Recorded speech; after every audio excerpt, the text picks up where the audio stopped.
Hi everyone, welcome back to Paper Pioneer Live here on the Old Emo Dave channel. Awfully sorry it's been so long, but we've been cooking up a storm for you, getting these videos in a really good place. And loads of content recorded over the last few months from our live F&Ms held at Firestorm Games every Friday. We'll have videos coming for you now at least twice, probably 3 times a week, but with loads more content from our Standard League. You can find out more information about that if you're in the South Wales area in the description below.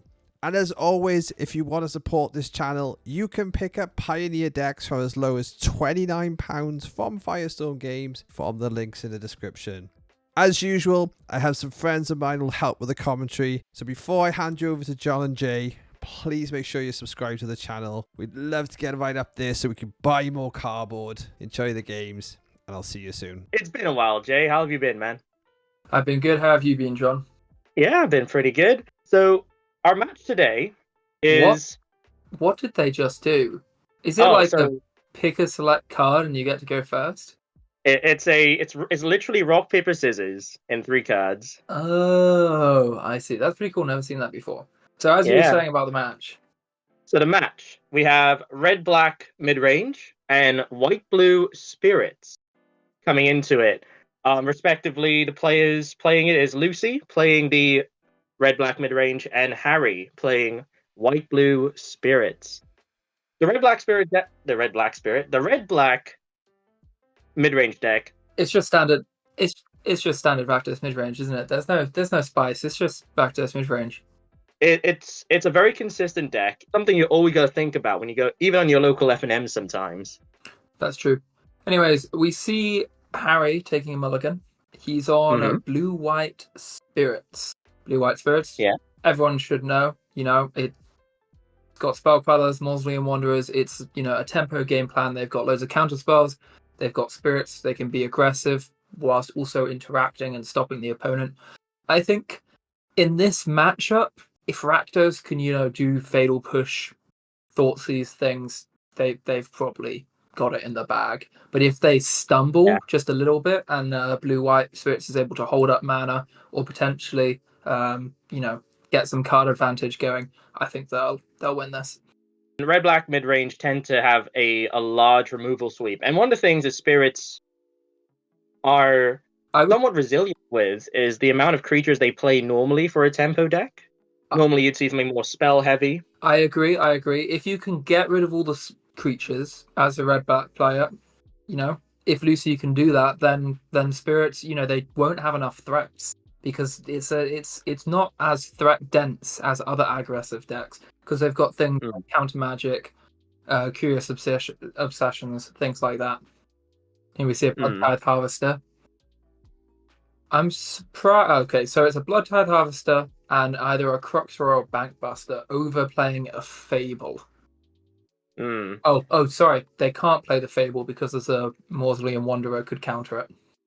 That is a possibility, and getting a body on the table is another thing that blue-white spirits tend to struggle with, is sort of the counter aggro plan, where they might not be able to actually keep up with the damage, but we're seeing a very comfortable position here. Yeah, in this situation, it's incredible for blue-white spirits to be able to get the card advantage with Curious Obsession, being able to hold up a lot. I'm surprised Curious Obsession went on the Wanderer. I would have preferred it on the Phantom because I think the Wanderer is more, dispensable in this situation because, you want to be able to sacrifice it to counter something.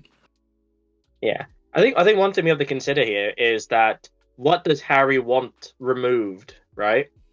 And I believe the Spirit Lord is a bit more valuable, even though it doesn't have the Curious Obsession. It forces Lucy to make a real decision between the two, and Harry is trying to funnel that decision through the Wanderer. And we see here that they, weren't able to counter the Fable because you don't want to get rid of a Wanderer and an Obsession. But also, one thing I realize now is that the Blood-Tithe Harvester could have killed the Wanderer if it weren't for the Curious Obsession. So that's another factor in why the Curious Obsession on the Mausoleum Wanderer was right cool.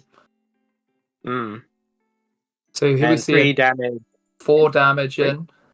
with the okay. trigger from Shacklegeist and another draw. It looks like they've just got 2 lands in hand, which is something that can happen to spirits. It looks like they've drawn 7 non-land cards and 6 lands, that's quite flooded for spirits. So that's a shame for the spirits player. But if they keep on getting to hit with Curious Obsession, with a Curious Obsession creature, they're going to get back into this. Yeah, I mean, currently the mid-range player is in top deck mode with a little bit of finessing with Chapter 2 of Fable, additional card draw with Bankbuster, and even additional rummage with the Blood Token. Agreed. They can go through so many cards here. It looks like they chose to not discard. I don't know. Maybe Lucy with that tap of the Fable said, I'm happy with this card. I'm not too sure. They chose to go to combat, and here we see tapping Blood Tithe Harvester with a Shacklegeist, and then in response crewing. And it looks like Lucy believes that she's in for a race. It's going to come down to it, and it is quite close. And if they can get any removal going, or potentially gain some life with a Shieldred or something, they could win this race. Yeah, currently Harry is going to be able to swing in for 7 damage, and on upkeep to try and take away mana during their turn. That was a good draw. I see why they did not want to discard that to the Fable. And now the game's completely changed around. Harry has drawn well. Spectral Sailor, it's a free card. And this is what we were talking about earlier about sort of like the threat, like what you mentioned, the threat density of spirits isn't really, there's no individual creature in spirits that's that can go all the way on its own. It kind of requires that board to be a little wide. And just thinning down the ranks like Lucy has done here, Harry is in a bit of a position. It also doesn't help that Harry's been drawing nothing but lands. Agreed. And cards like Shacklegeist, Supreme Phantom, they're prime examples of how much threat density matters. They need a lot of creatures on the board for Shacklegeist to be good. They need a lot of creatures on the board for Supreme Phantom to be good. So it looks like Harry might be thinking of ambushing something with the Spectral Sailor. But, Lucy here is going to be able to crew with the Kiki-Jiki and the Shaman and attack with Bankbuster and a Blood Tithe Harvester. It's really difficult to see a way back for Harry here. And an additional possible line using the Blood Tithe Harvester to kill off something potentially. I don't think. Oh, I see. Kiki-Jiki doesn't have haste, so they won't be able to make copies of the Blood Tithe Harvester yet. Yeah. And the Shacklegeist and Supreme Phantom both have 3 toughness, putting them just out of range.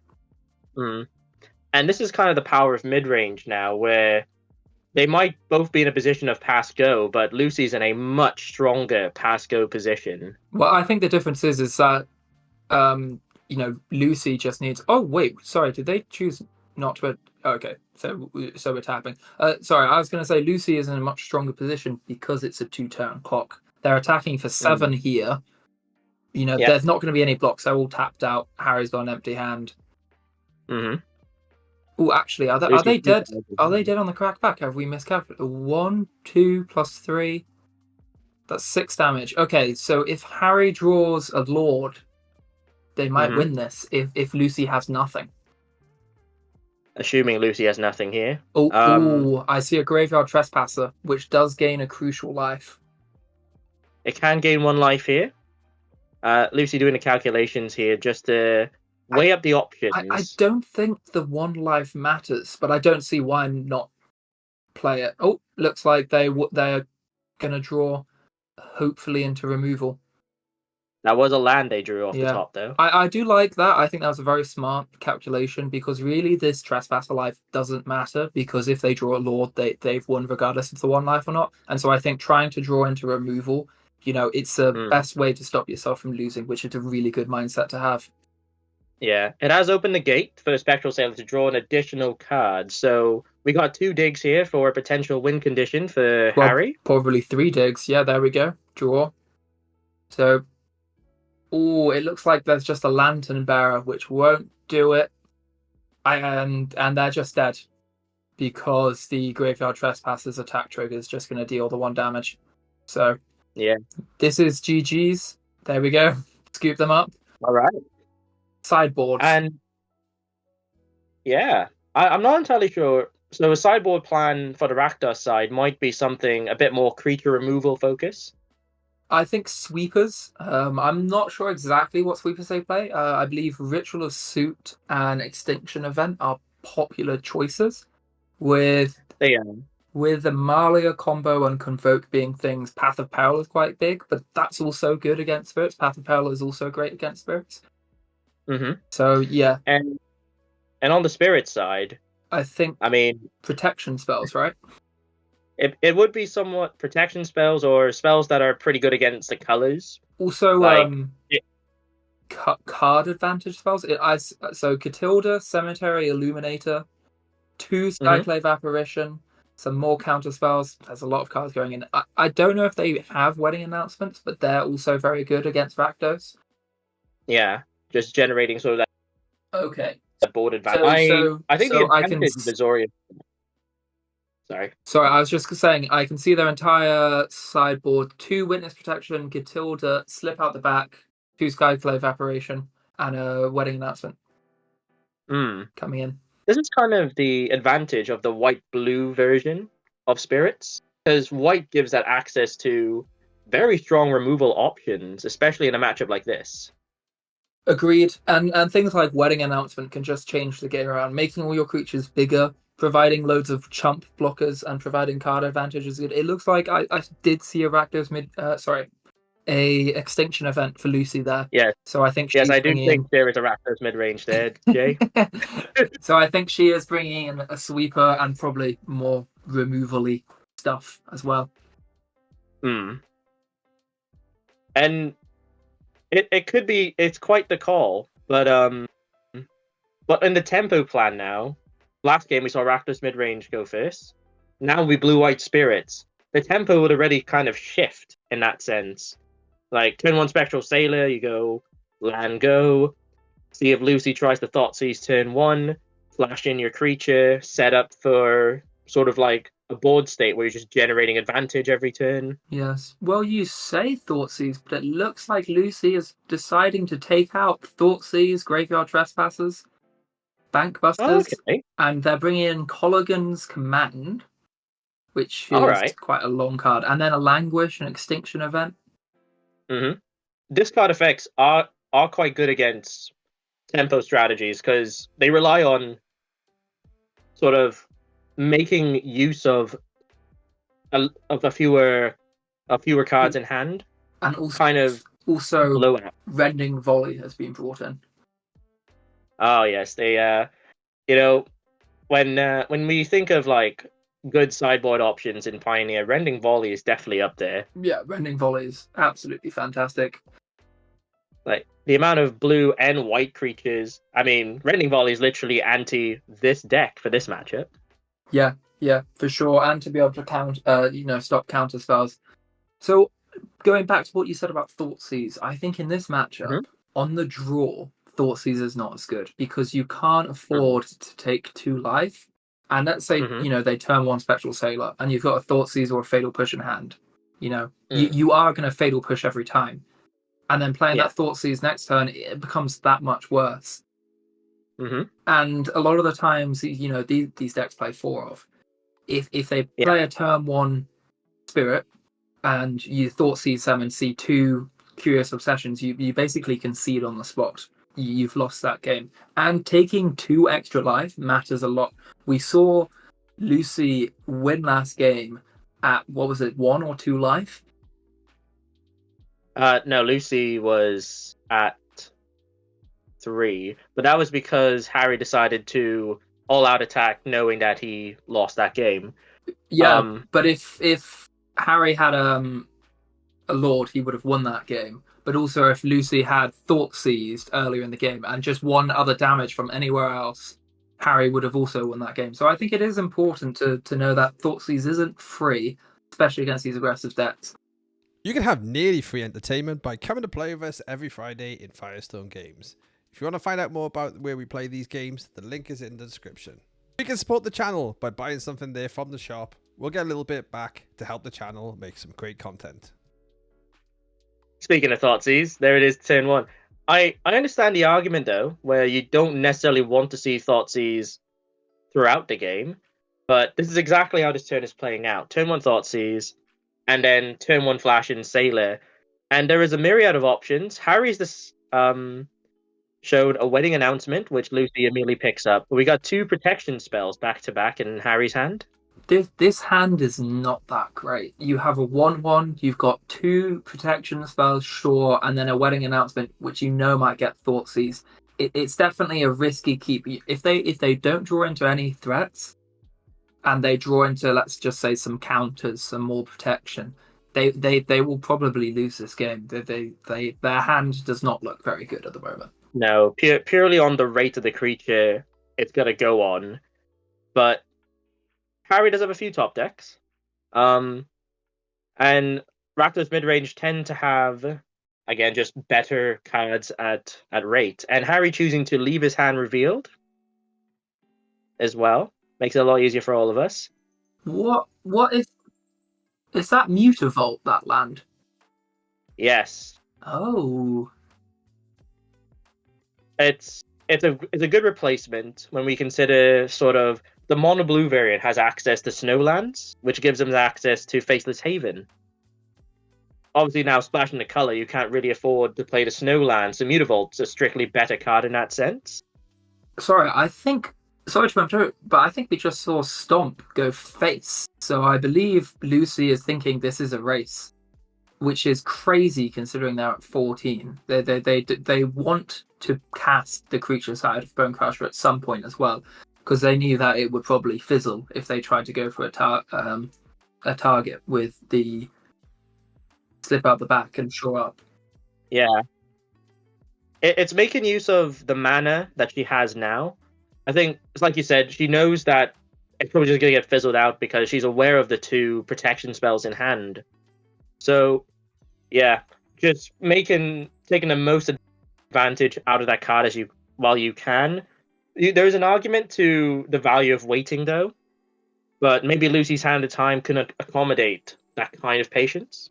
Yeah, and now that I look at her hand, I see that they've got 2 Shieldreds, so their turn is locked up next turn. They're probably going to play a Shieldred to hopefully recoup some of that life, put a real clock on the opponent. Although we do see Harry has a Witness Protection. Yeah, that is another spicy addition. Ideal answer. Yeah, and when we see like we see sort of the Goblin, Harry is considering a few options here, whether to activate Mutavault and all sorts. And there's a Mausoleum Wanderer in hand, which Harry is choosing to play here. That gives him access to, again, it's just an additional barrier for removal, but we are seeing what was quite a strong opening removal aggressive wise is now matched to the 1/1s, and against a deck that could potentially on turn 4 drop a 4/5 at better rate. Yeah, Harry is showing counterspell mana up, but is it possible that Harry has drawn it? No, I don't think I saw it in their hands. I do have to say, though, if Lucy ran out a Shieldred here, which they're likely to do... Oh, no, they're choosing Bonecrusher Giant, playing it a little bit safer. But if they chose to, and there was a counter, that would be a huge advantage to Harry. It would completely tapped out. But then, I think Bonecrusher Giant is an interesting decision. So I spoke about how the earlier turn was more to create mana efficiency. This isn't the... Oh.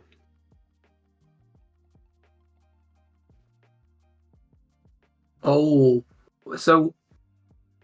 Okay. I don't know if Lucy forgot that Rending Volley couldn't hit the Mutavault there. Maybe they did. I think it was just because they were tapped out and they just wanted to get rid of a creature. And I like going for the Spectral Sailor there because they've hit 4 lands. Spectral Sailor is a huge card advantage engine, and one of the ways Lucy loses this is if the game stalls out and Harry gets to draw 100 cards. Here we see Gobekhan, which is gonna be bad because there's 2 Shieldreds. Yeah, the double Shellys. And we can actually see Lucy laugh at that. A fairly obvious next turn play. The treasure token generated by the goblin is already going to be very relevant here, as that Mausoleum Wonder isn't going to be countering anything anytime soon. And immediately, Lucy is looking to set up a much stronger advantage in this race. Well, here they're going to attack for 4, bring Harry down to 16, play Shieldred. That will bring them down to 14. And, this is a huge clock. They can copy Bone Crusher next turn. Mm-hmm. They've almost got lethal on the board. Yeah.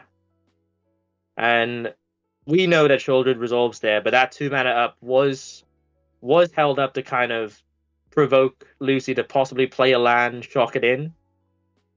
Because Harry is aware of the shock land in hand from the Gobekhan. I think this game might be over. I mean, Lucy has lethal on board. I guess Harry can Witness Protection Shieldred, but it doesn't feel that good knowing that they're just going to play another Shieldred next time. Yeah, and we know that there's another Shieldred in the back pocket here. Although 6 mana, it's still an available option, and it's just Harry went first, but didn't get any of the card draw engines. But attacking Gobekhan. Now, Gobekhan is interesting in that in a creature-based deck like this one, it does allow for... Oh, and we see the Witness Protection coming down. But it does allow for sort of a race in its own right. But as it currently stands, I don't think Shieldred dies there. There we go. No, they're Harry's correcting Lucy. Yeah. Because Witness Protection makes a creature called Legitimate Businessman. So they are not the same legendary creature. Strange rules interaction, but great catch by the commentators and the players. Anything like this ever happen in your games? Let us know in the comments. We might even feature it in the next video. Yep. And now we see them crack in for 8 damage. 8 damage, and then there's going to be 2 more if there's a draw trigger on upkeep. Yeah. That's going to, it's just... And we see them double block. And sacrifice the Ray Shield. To make it, to make them indestructible. It does save the clock slightly, but Harry does not have an upkeep to deal with the new Shieldred. Yeah, I think one of the best draws for Harry could be Catilda. Just some incidental life gain would be a big help. It does look like Harry's really going for this race, and I don't see them winning with the life gain off Shieldred and then the life drain off Shieldred. Shieldred's just broken, man. It's a very good card. I mean, we all know that. And a second Fable coming down, asking if Harry wants to respond with either the Mausoleum Wanderers. Obviously not. Actually, I think I made a mistake earlier. Mausoleum Wanderer can only counter instants or sorceries, so it can't counter a Fable. Oh, so it's not non-creatures. Yes, it gets people a lot, and I should know better, having played Blue-White Spirits before. Now this is 7 damage swing coming in. 8 damage, right? You've got 2 Shamans and a Shieldred. No. Oh, choosing to only came down. Oh, sorry. Yes. I would in this position attack with the Legitimate Business Person anyway.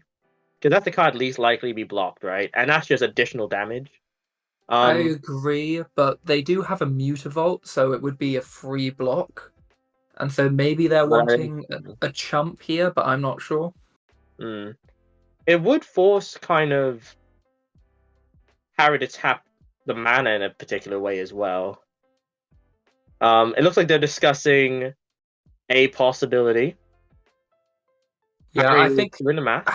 I think Harry is calculating if he could win if he draws like a Lord or something. And he might be able to be honest. How much damage is that? 2, 3, 5 plus 4 is 9. Oh, that would be 9 damage, Yeah. which is 1 off. So Harry is very close. Another game. Oh, actually, wait, no. With a Mutavault, never mind. There's enough. No, blockers. that's where the 1/1 comes in.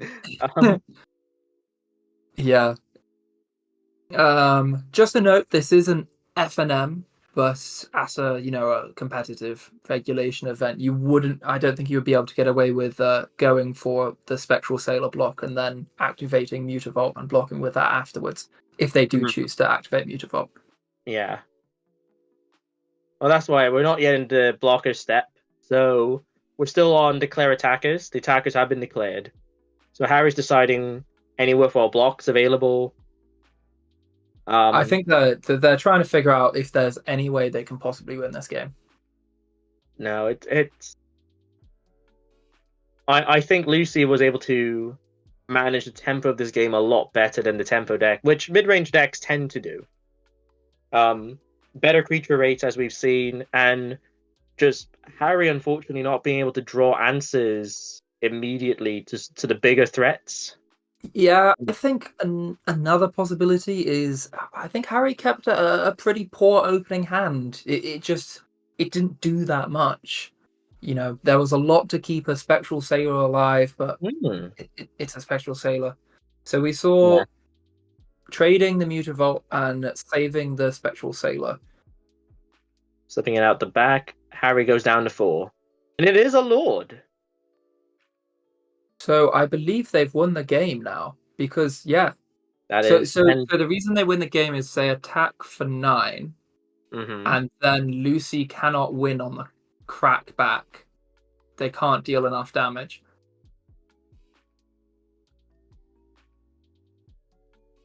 Is that true? That was lethal, right? Was it lethal? I don't think it was. I thought it was 9 damage.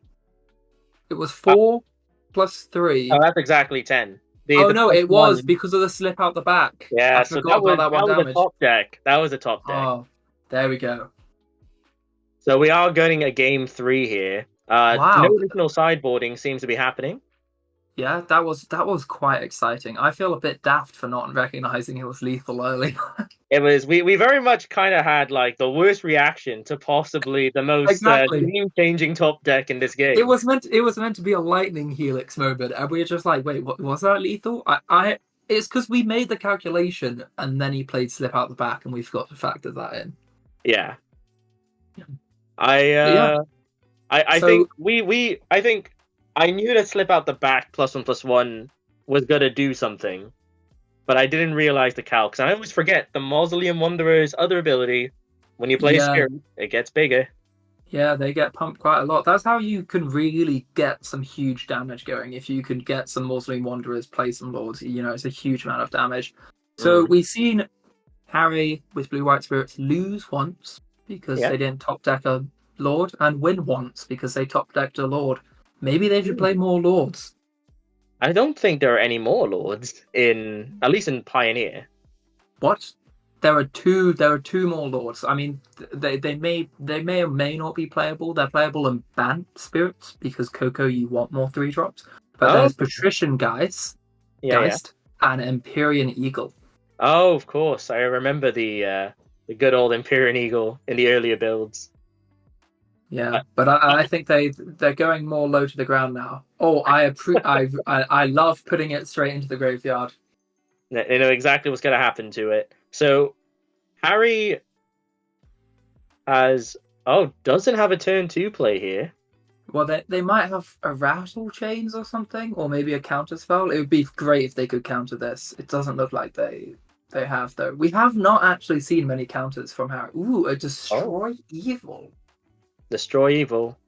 However, Lucy already has the creature available, and it's, speaking of rates again, already better than the Mausoleum Wanderer this turn. Yeah, and gonna make a treasure, gonna hit trade with the Mutavault. Oh. But, I mean, going down a land in that trade, it doesn't feel amazing. No, and looks like Lucy might respond to the activation. So that's become a creature. Oh, they've got a Colligan's Command in their hand, which, and they can pay for Mutavault. So yeah, so they're going to make Harry discard, deal 2 Mhm. damage to Mutavault. So Yeah. Colligan's command is just pure value here. I think that's why it's in the deck. Hmm. And I think this game we're gonna like Harry is so far behind already. They're on 2 lands. Lucy has 5 mana and an active shaman going. They're up on life. It should be 80. Oh, and they're killing the Mausoleum Wanderer. Yeah. And I would imagine Harry sacking that in response. Probably. Yeah. And we see no more creatures. They do get to tax the go for the throat. But they really need a good draw. I think this is where you would see Coco being good, Collected Company. Because if you played green, you would be able to Coco at the top, get 2 threats into play. Whereas now there's no real card advantage. Everything you draw off the top is going to be it's 1 card, it's 1 spell. It's not going to get you anymore. I think the thing with Coco, though, is it does force you to play the game very differently. We see an Otawara. Oh, and I guess Harry wish he didn't do that. Oh, I see a Brazen Borrow, which is actually a fantastic draw here. They can let Lucy untap, bounce a Shieldred. It looks like they've got a creature in hand as well. They might be able to come back from this, Oh no, maybe it wasn't a Brazen Borrow. Maybe I was wrong. No, Brazen Borrower, although a card that could show up in this matchup. Oh no, it was. I'm very surprised. Yeah. That they chose to let them gain the 2 life, especially since every other game we've seen, it's all been about who wins the race. Yeah, managing the tempo, and Harry just allowing that. Oh, that's a top deck. Great top deck. And I think Lucy might just have a land in hand. And attacked Invasion of Gobekhan, which will, stop any removal that Lucy draws. Oh, and she drew another land. Oh, this is not very good for Lucy. Oh, I forgot about the go for the throat under there. Yeah, but at least it's only a 4/4 spirit. It's not Shieldred. It's not going to neg 2 and gain 2 randomly. True. I think here Harry wants any Lord just so they can flip Gobekhan. Unfortunately, they don't get it, but they've got Brazen Borrow to play. So this is 4 damage versus 4 damage. I think they're not going to win the race at the moment, but they've got chances. They can draw Lords, they can draw Catilda, they can draw removal. And we do see it being flashed in and immediately getting killed. So we just got a Spectral Sailor and a Dream here. Oh, it looks like there's a Geistlight Snare and a Supreme Phantom in their hand. Okay. So yeah, they're choosing to flip the Gobekhan to have the protection up for when they play Supreme Phantom. And an important thing about this position as well is the Shield Array is an enchantment, which does make Geistlight Snare cheaper. So it is now currently a 1 mana counterspell, I believe.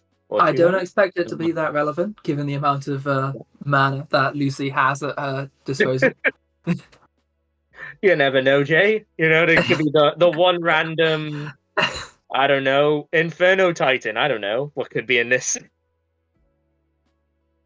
So, I think they really need something good off the top. A Wedding Announcement is good. It's chump blockers for days, and if they attack with both, they get a counter on both, and they get to draw a card. And I believe building that advantage really helps. And they're just going to pass. Interesting. Ooh! Oh! They did it! It was relevant, Jay. It was relevant. Wow. Okay, to prove me wrong, 1 mana leak. Good. Yeah. But if it was a make disappear, it wouldn't have been good. I think this just shows how much of an effect the new white-blue mana leak is going to have on this format. Oh, possibly. Like it is potentially a strict upgrade, but let's not forget, we've yet to see any Get Lost, which was another sort of natural upgrade for this deck. True. I would rather see Get Lost, I think, than Witness Protection. So we're going to see a chump block from the human. I'm not sure why they left all their creatures back. I guess if the human dies, they would have lost Are they going to potentially triple block and then sack the light shield array? Possibly. But then that is risky if there's any removal at all from Lucy. Well, they've Ooh, opted we to see do some it. tapping. So that resolves, it seems. And Lucy comes in with Colligan's command. Colligan's command. So deal 2 damage to Harry, play the Blood Tithe, get another blood. Wow, this Rakdos midrange is so good. Colligan's command is so good. I was not expecting it to be this good in this matchup. No, it is. It's very good rates at the moment, and Harry being at 2. I mean, we question why Harry didn't attack last time, but this could very well be the reason why. He wants to make tokens. But he also wants to leave enough blockers back. So it's... I mean, if Harry waits long enough, his creatures will be so big that Lucy can't attack. But if Harry waits too long, a Bone Crusher Chime, a Colligan's Command, or a Shieldred off the top is instant win for Lucy. Yeah, and we're seeing how Harry choosing not to draw a card here might not really help him in this position. Well, I think playing the Supreme Phantom is good because it makes your Spectral Sailor a 4/4, which means Blood Tithe Harvester no longer has a good attack. The humans are just easy to throw in front of the 4/4. Yeah. I mean, Harry's created a stable board. A stable board relying entirely on non-burn face removal. And Lucy does have the Castle Lock Thrain able to draw and drew off the blood token, so they are going through their deck trying to find that thing, that spell. Oh, I think they realize that Spectral Sailor's a 4/4. Yeah. So we can see a chump block here. Oh, a trade. No, a trade. Yeah, 4/4 for 4/4. And I think that's a pretty decent trade considering that the wedding announcement is about to flip. And so Blood Tithe Harvester are about to get a lot worse. Oh, and we're seeing the card draw potentially.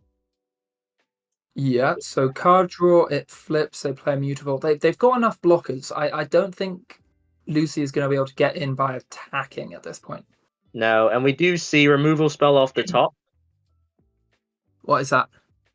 Oh, the glare is so bad. Oh, it's Rattle Chains. Oh! Is that game? I think that's game. Is it 4 + 2 + 2 is 8? Maybe attack by the humans. Yeah, because they're 2/2s. Oh, it's not game yet, but I think it's close. Lucy no, sorry, Mutavault. It is game. They've got lethal.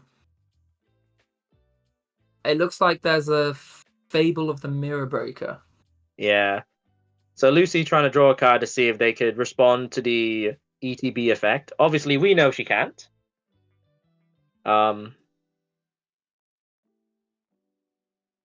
There isn't a braid. There isn't a braid. However, a braid can't kill a Supreme Phantom, which is, huge in this game. Yeah. You really need to kill a Lord, but you can't. And a braid can't kill wedding announcement. Oh, sorry. It's a Hitagetsu consumes all. Yeah. So it gets rid of all cards CMC 1 and lower in the first chapter. Which has gotten rid of the tokens, relevant, but we have a 4/3 Rattle Chains. Oh, Lucy taking that back. I think they're having a take back. I think they might be having a take back. Oh, what does Sugu play? Say? Can it kill a Mutavault? I don't think so, right? Not unless it's a creature. No, but they might be thinking of attacking with the Blood Tithe Harvester. Never mind. Choose not to. But that's what I'm thinking. Attack with the Blood Tithe Harvester. You let it get eaten by Mutavault, but then you play Hidetsugu consumes all. But no, Hidetsugu consumes all does say not land permanent. And here we see game. That's game. Can we talk about how good Blue White Spirits was? We both. I swear, I thought they were going to lose every game. Yeah. The thing with the tempo strategy, and let's not disregard any sort of top deck shenanigans here. And it's also very unfortunate for Lucy being sort of mana flooded. True. 2 points off any burn spell would have done it. Should we wrap it up? Yeah, we should. Well, thank you very much for watching this game with us. I've been John. My partner's been Jay. And come back next time for another video on the Old Emo Dave YouTube channel.